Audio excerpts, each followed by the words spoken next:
Welcome to Understanding the Unhoused. My name is Joshua. Through a series of interviews with individuals who are experiencing homelessness, my intention with this podcast is to increase compassion and empathy for the unhoused. Though the terms homeless and unhoused can be used interchangeably, I prefer unhoused because it emphasizes that the problem is a lack of affordable housing rather than a personal weakness. When people see an unhoused individual, they can feel fear, anger, apathy, sometimes all three. My hope is after hearing their stories, hearing what it's like for them on a day-to-day basis, it will make it clearer that these are just people. People who, through a combination of bad luck, bad choices, and, let's be honest, a broken system, have found themselves without a roof over their heads. Okay, enough ado. Ollie reached out to me after I posted in the homeless subreddit asking for folks to give me a call if they wanted to tell their story. Ollie is Iraqi, he is blind, he is partially deaf, and he lives in Kalamazoo, Michigan, which is actually the best possible place for him to be. After being treated like shit from his family, the fact that he still remains as hopeful as he sounds and enthusiastic about where his life is going is very inspiring. If after listening to his interview, you feel inspired to help Ollie directly, his Cash App information is listed in the show notes, the description of the episode, so you can send some money to him directly just to help with his day-to-day. Please enjoy the interview. Ollie, how are you? I'm pretty well. How about you? I'm excellent. I really appreciate you taking the time to just tell your story. That's what we're here for. Yeah, of course. So, first and foremost, can you talk about where you are right now, like what your current situation is? Well, I guess you could say I'm living in transitional housing in Kalamazoo, Michigan. I used to live in just a straight-up homeless shelter, the gospel mission, where you have 80 roommates. But there are other programs, in Kalamazoo. You just have to get on a waiting list or something like that. And so I got on the waiting list for one of them, and the shelter I'm in now, it's basically, a great big house, and there's only 10 or 15, 20 people at the most. And you're taking care of the house as if it were yours, except, you're doing a little bit of chores at a time instead of. And so and instead of the mission, which I've heard them explicitly say, we do not help with housing. We don't do vouchers. This place also has, that's terrible. And they said that to someone who was like a hopeful, beginner, like, I just got here. Hey, what kind of voucher help do you offer? And they told him, nothing. Please leave us alone. Yeah.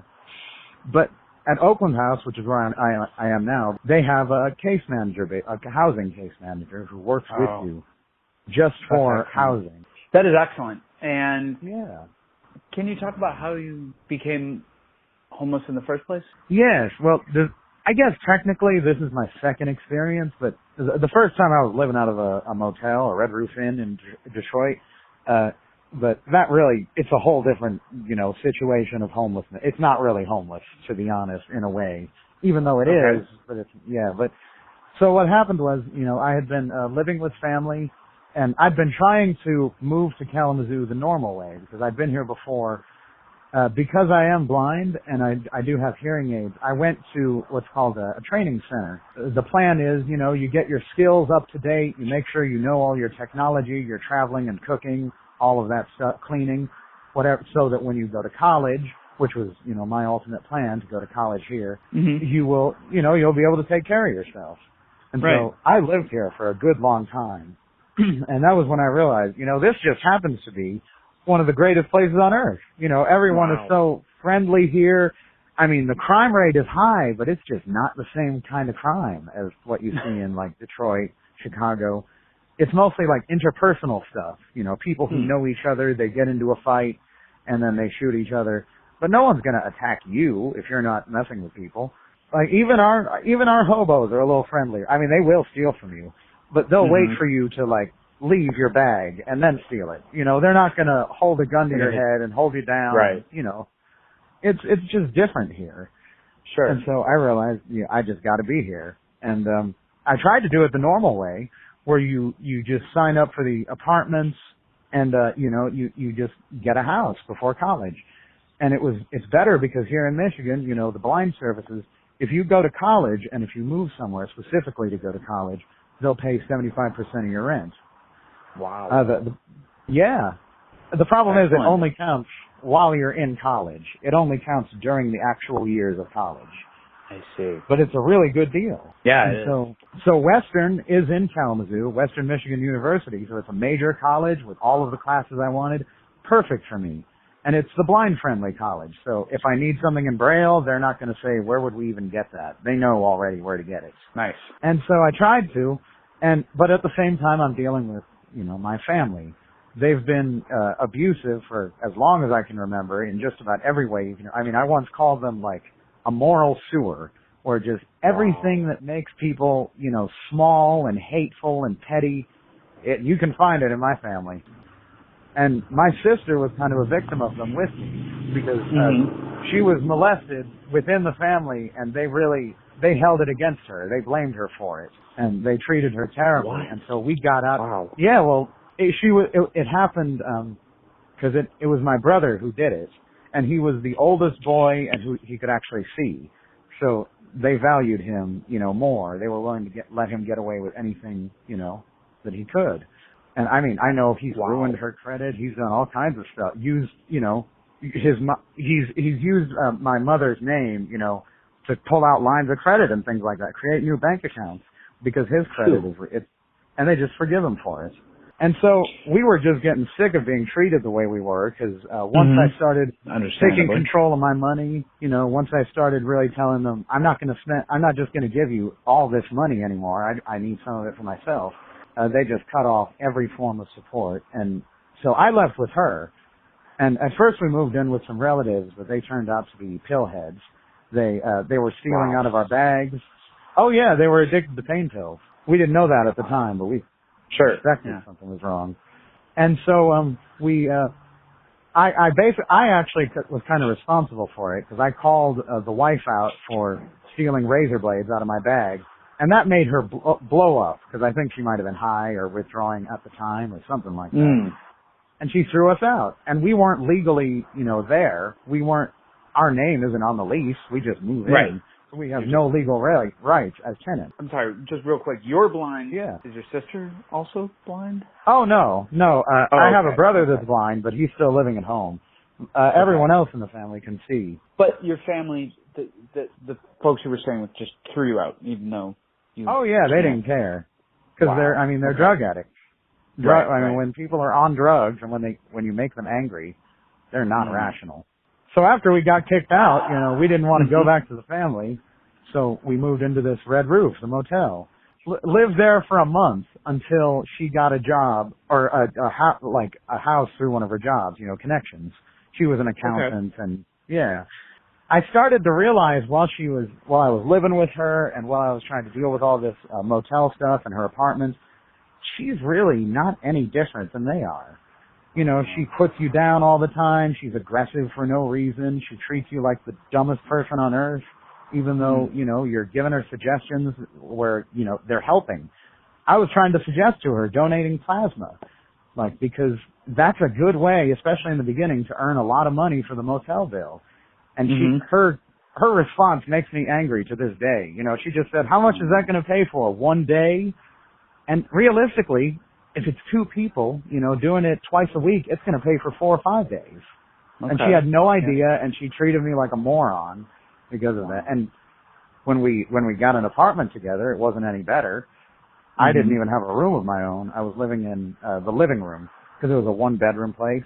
She got the bedroom. I was sleeping on a bed next to the stove, next to all of that. And at the same time, this was really the breaking point for me. She had this unhealthy, perverted obsession with wanting to pretend that she was my caretaker so the state would give her free money. And then she wanted me to lie on my food stamps applications, and she wanted me to pretend that I was paying all of the rent with my check. instead of just half of it. So that way they give us cash assistance as well as food stamps. That's fraud, by the way. And Yeah, also, I can't prove that. Like, what she didn't know is they're going to ask me, for proof, paperwork, and I can't provide that. They want to see it. It's going to reflect on me badly. And then the final straw was when she wanted to declare me as a dependent so that she could get, I don't know if you've ever seen that, but if someone does that, for financial reasons, they could get $2,000-$3,000 back in their tax returns. She wanted to do that, but we were not going to split it. She wanted to buy herself a new car with the tax return, and then I would maybe get a couple $100 out of the kindness of her heart. She actually said those words. She actually, and when we had a fight about it, she literally used the words, find a place to live. And that was when I realized it's just time to go. I've been dealing with these people for all my life, and they've never gotten better. Like, the last time I was here, I'd actually go back, from time to time, just to see, like for a day, a weekend, just, have they changed? Is anything better? Are they any less rude? And the answer was always no. They are exactly the same. Right. Yeah. And so I realized it's time to go. And I mean, I didn't know what to do. I had 10 days to research until my next check came. And I basically looked up whatever resources were available for homeless people in Kalamazoo. And it's basically during the daytime, it's the Ministry with Community. They call it the Drop because it's a drop-in center. Okay. And that's where you get your meals, breakfast and lunch, as well as you can take private showers there, the laundry. And their problem, I would say, they can help, and they do help a lot more than the mission, but they choose not to, because I've even heard a rumor that the social worker says, if she hears any kind of a rumor that you're or not even addicted, that you do any kind of a drug, even if it's marijuana, which, marijuana is legal here in Michigan, like ridiculously legal. It has the same status as alcohol, and it's cheap as hell. But the social workers decided, if you get banned for marijuana or if she hears that you're doing any kind of drug, she's just not going to help you. She's going to let you be homeless. And I was banned for weed because the camera caught me smoking on the patio and passing the vape. So I never got any help. And there were times when they would just tell me, wait on this bench until this particular time, and we'll call you.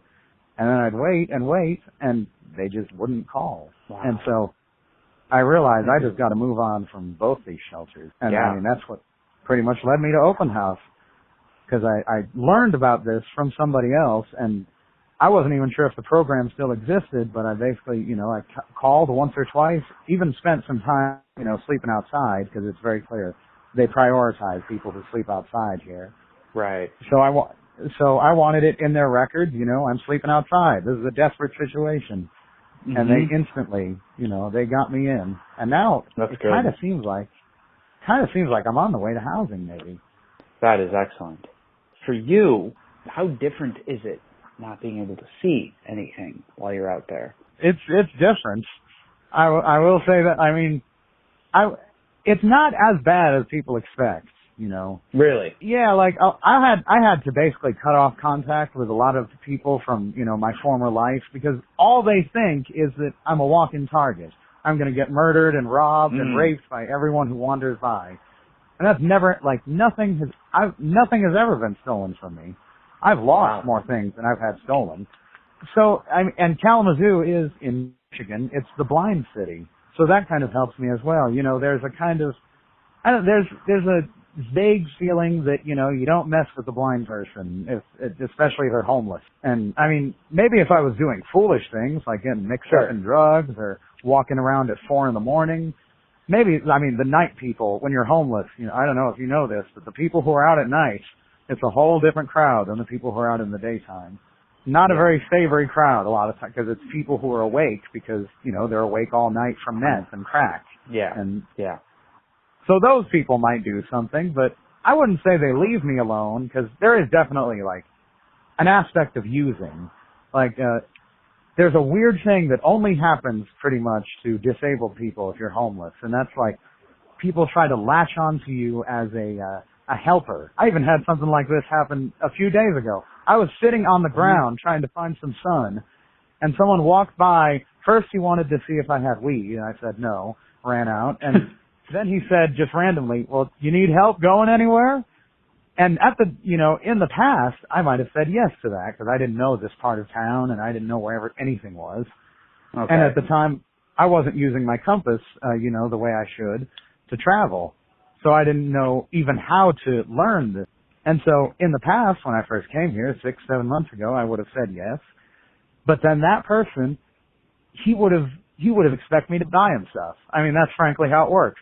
You help me with some small thing like walk into the gas station, and in return, I'm expected to buy you something, or I'm expected to, get something for you, or do some favor. Usually it involves money. And honestly, you do feel a certain social pressure to do it. First of all, because it's rude to sit there, and be munching on food that you bought for yourself while somebody else is sitting there who has nothing and they're eating nothing. Right. It feels wrong. I get that. So there's that. And at the same time, they really are helping. There are times when I wouldn't eat for 2-3 days in a row because I gave up on the mission, eating their food.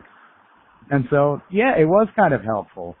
But at the same time, when they're entitled to it, they feel like they won't take you somewhere unless you buy something for them, or you feel this dread, whenever you go to the store, what are they going to want me to buy this time? I hope it's not too expensive. So that part, I think, it's something that people who aren't disabled don't experience. But sure. now that I know this place, I know, where to get cheap food and how to get there, people don't talk to me at all generally. Which that works out, yeah, because on some level, the conversations they want to have are not very pleasant. They want to treat me like a freak show because they don't understand how someone can be blind and on the streets. Mm-hmm. There comes a point where you just get tired of answering the same questions of people wanting stuff from you, and you just you'd rather have no one around you. That's perfectly fine. When you are on the streets, and let's just say now too, how do you take care of yourself? How do you get day to day? How are you able to navigate? Well, when you're homeless, all your needs are spread out, to various locations. You go to the bathroom on the, in a bathroom that's on the edge of a parking lot in a park, but then you get water at the train station or at a different park. And then you get food somewhere else. So on some level, you have no choice. But the way I do it, and the real breakthrough for me, was just the compass. North, south, east, west. I use a GPS that is it's not a GPS because it doesn't give you directions. All it tells you is what direction you're going, how far your destination is, and what direction that destination is. So as long as you can stick to the streets, form a straight line, stick to the sidewalks, as long as you do that and go around buildings efficiently. And that compass was just amazing. Once I learned that, everything just fell into place. And how did you find out about it? Oh, the last time I was here, the person who taught me travel, he was old fashioned because he was about to retire, 72, 73 years old. He learned before the GPS. And he was taught by, people who had to rely on their own intuitions. And so instead of, a device telling them which way to go. Yep. And so when you don't have the devices, left and right changes all the time. Construction will get in the way, there's cars in the way, things. But north, south, east, west, that doesn't change at all. The last time I was here, he taught me that stuff. And now that I'm homeless, it's really about teaching myself, to use those directions, those cardinal directions all the time. Yep. And so that, in terms of walking around, that's how I would do it. And also, it really helps I have an income because that way, I can buy food that isn't almost expired.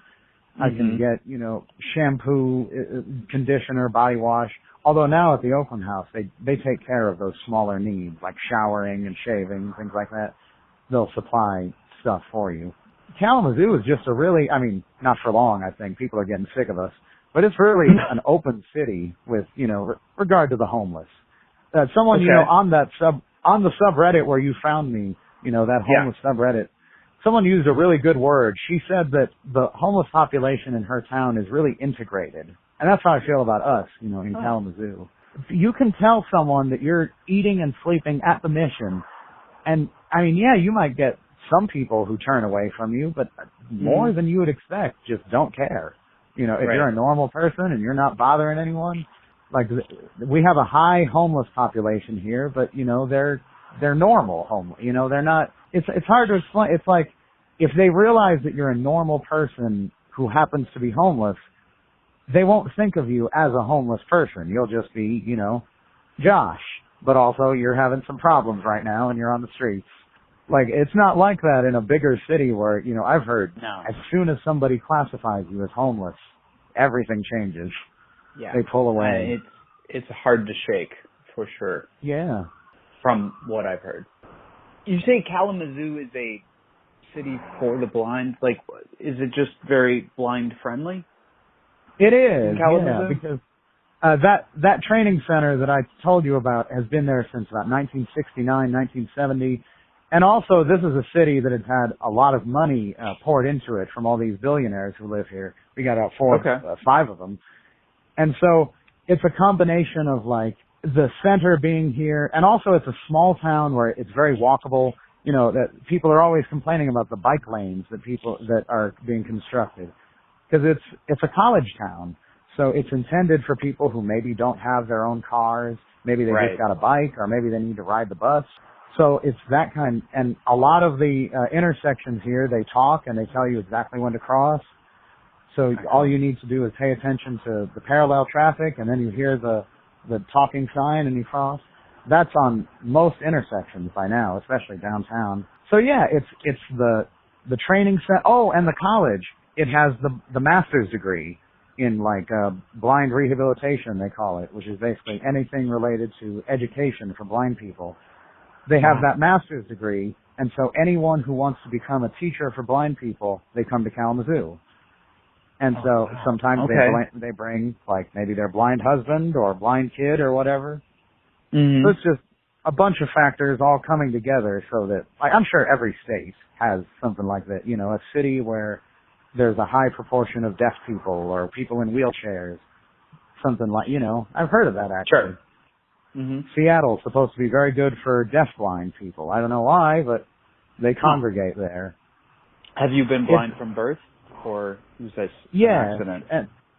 Yes, from birth, totally. Okay. I could see for a little while because I was born in a refugee camp, and from what I don't know the exact story, but from what I hear, American doctors were interested in me specifically because of my condition, which is blindness from birth and also hearing loss later. Oh, and they wanted to experiment on me to see, if maybe they could cure the blindness. So I could see for a little while, but the experiment didn't work. And very soon, now I'm back to fully blind. The hearing loss has started. I mean, it's a lot easier than if I, went blind. I'll tell you that much. Yeah, I can imagine. They have it so much harder. Never knowing the other side of it, for the most part, has to make it a little easier. And I pick up on things that they have to be, like, taught, like how to keep up with the sidewalk and how to follow cracks in the ground to cross the street. I pick that up just naturally because that's how I live. But someone who's lost their vision, they're not used to traveling like that. But the hearing loss is not as bad. Like, it started, I would say, when I was, 15, 16. It's just, in one ear it's normal to mild, so barely anything, and in the other ear it's mild to moderate. So, I manage pretty well, and most importantly, the hearing loss really isn't progressing. It's not moving forward at all. Oh, thank God. Yeah. Yeah. I got the hearing aids I'd say 1-2 years ago, and by now, my hearing is still the same as when I got them. That's good. So there's no progress so far with that. Okay. So you said you were born in a refugee camp? Could you give a little history on that? Yeah, well, my parents were displaced by the Gulf War. They were Iraqis, and they were, it was something to do with the fact that my father was some kind of freedom fighter for Iraq. But he was displaced, and they moved to this refugee camp in Saudi Arabia. for anyone who was displaced by that war. Okay. You know, and I've Googled the camp. It's called Rafha, R-A-F-H-A. You can actually Google it. And apparently the Americans, I guess maybe they felt some responsibility or something, but they actually had a whole refugee program to bring people out of the camps to America. And my family was part of that because of my condition. You know, they wanted to see, could we fix this? Could we cure the vision part or make it better somehow? And so, you know, basically that's really all it was. And it's a good thing they got out because it was basically like a concentration camp. Like they, you know, I have one of my stepsisters who was much older than me. She married her husband specifically because of that camp, because they were going to send him to a different one, which was just for single men without family attachments. So if you were single, had no one else around, you got sent to this place. And it was, people knew pretty much that it was like a rape murder camp. You know, you would go there, you'd maybe do some work or whatever, labor, but you would get raped and murdered in that camp. And so, my God. Yeah, my stepsister married a man to stop him from going to that camp. And the part of that story that interests me is the fact that, like, now you would think that that would be a bonding thing for them. The fact that, you know, she saved his life and he's there because of her. They hate each other. They're totally ungrateful. He abused her. He abused every kid in the family. Wow. And they just basically live together, but they're not married morally, you know. I expected it to be the opposite, like brought together by this. Right, you know? Right. They despise each other. Saving your life, but wow. Yeah. Let me ask, what advice would you give to someone who finds themselves homeless suddenly? Suddenly, or, you know, like what advice would you give on the subreddit, for example, that we met? Well, I mean, you could start the way I did it, which is if you have any spare time at all before you actually become homeless, just research as much as you possibly can. Like, I literally went on Google Maps and I Googled homeless Kalamazoo just to see what would come up. You know, what shelters, what programs. And that doesn't give you everything, but it's a start. So, I mean, at some point you have to accept that, you know, regardless of the stigma that's in your mind, regardless of how much you don't want it, you're just going to be homeless. And you got to dive into the research aspect. You got to, you know, look up, you know, information. How do I take showers? Where do I get food? How do I handle the rain? And, you know, where do I get a battery pack, a really good one, a big one, that will charge my phone 5 or 10 times instead of 1 or 2? You know, you have to know that stuff. And also, when you're out and you're actually homeless, don't get involved with other homeless people. That's because I really found, you know, I found that almost all of them have got, you know, some kind of thing going on. There's always a hidden part of the story. Sometimes they're like insane or they're addicted to something and I'll admit some bias here. I've seen way more normal homeless women than I have normal homeless men. It seems like every guy I start talking to, you know, they just let something slip and you realize, oh, this guy's an addict, or, oh, he's hopelessly insane and he believes that somebody is after him, or, you know, and with women, I mean, that happens, but it's not as much. Like, it seems like they've had a little bit more hard luck, you know. Sure. Like they got away from a bad situation and now they're just trying to get out of it. Yep. But a lot of people are homeless because nobody wants to be around them, because they burnt every bridge they ever had. And now, you know, it's your turn. I wouldn't even say just don't be around them or anything like, I mean, you have to be around them and you have to be around people. I mean, we're social in general. Like, we can't survive if we don't have some kind of social something going on. But I would just say, like, just be careful. I mean, just listen to every word a person says. Just don't believe everything they tell you because you don't know the second half of the story. You don't know if they're hiding something. You don't know if they want something from you. Like on the streets, you know, every interaction, it's got 2 meanings. You know, there's the surface and then there's the second part that they weren't talking about, but they expected you to understand it. And some of it is good stuff. You know, I knew someone for a while. She was new to homelessness and she was confused because she bought someone a coffee, and then a few days later they insisted on buying her something, and they said, "Oh, it's okay, you bought me that coffee. Don't even worry about it." And she didn't know what that meant. And I explained to her, well, that's just reciprocation. You know, you have to, if someone buys you something, you got to buy something back. So it's not all bad. You know, there's community everywhere. There's like, people will talk politics and play music in the line at the mission. You know, there's weird, like, moments of beauty there, like where people are just being human.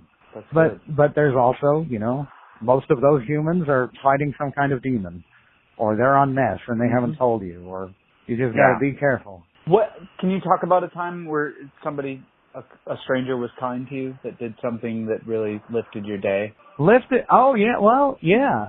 I would say it was just before I went into Oakland House, and I hadn't eaten for a while.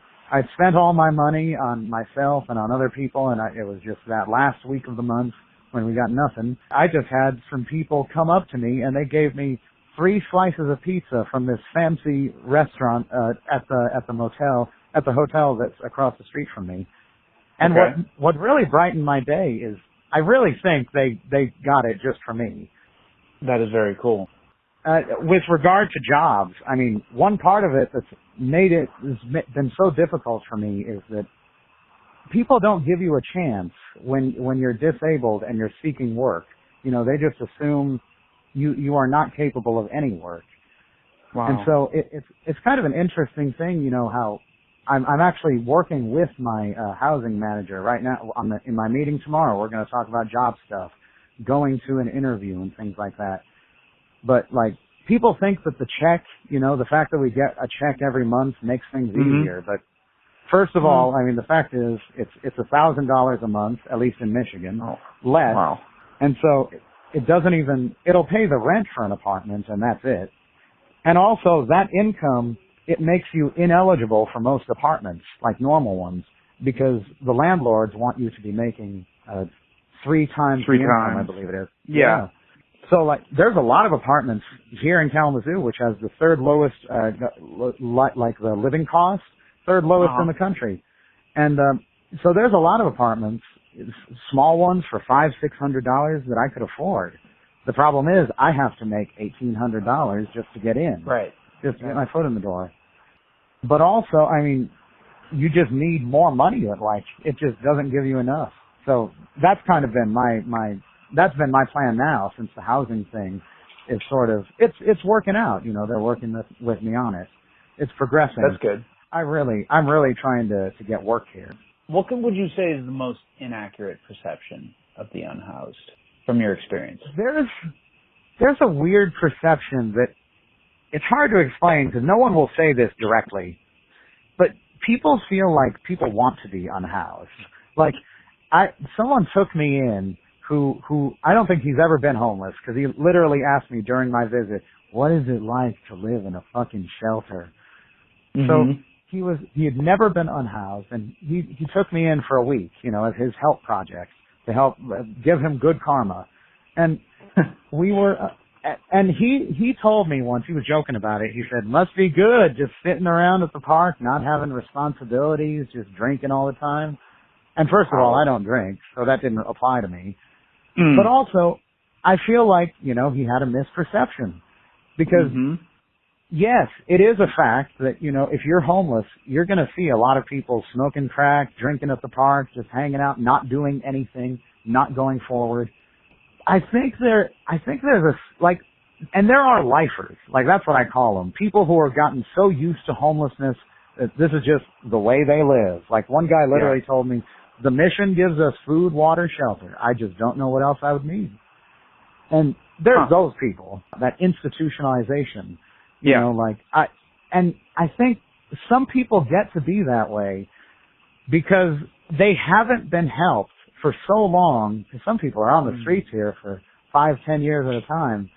Yep. They just, I mean, human beings are adaptable. We have to adapt just to live. Yep. And so they adapted to the situation, and this is, I mean, when you're homeless, there's really not much to do.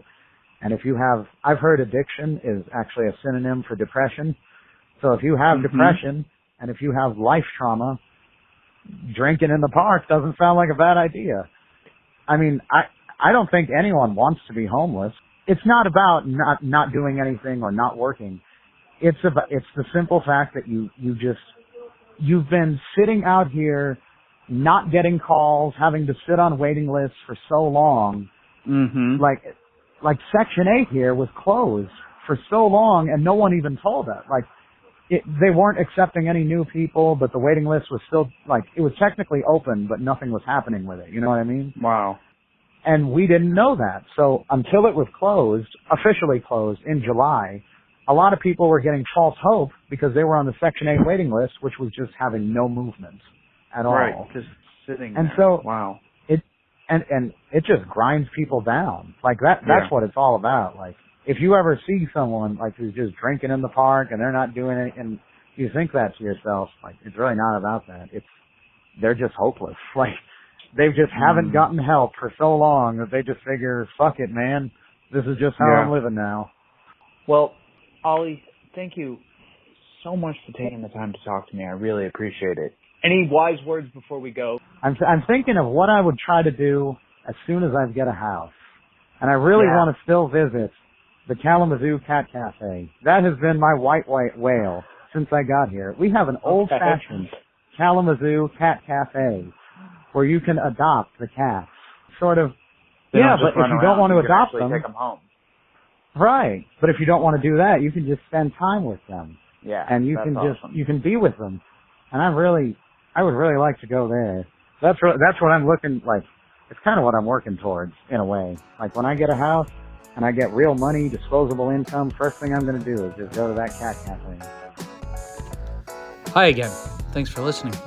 If you know of any unhoused individuals that would like to be interviewed, or you would like to submit an interview yourself, please reach out to us through the website, understandingtheunhoused.org. Click on the contact button, send us a quick message. We'll get back to you as soon as we can and get things moving. Also, while on the site, if you're feeling generous, please click on the donate button. There is a very low overhead for this podcast, but there are costs involved, especially when Wendy and I go out to the unhoused community. We always want to have supplies with us, and funds are always welcome to help that along. Thanks again for listening. I hope after hearing these stories, you will have a little more compassion, a little more empathy, and a better understanding of the unhoused.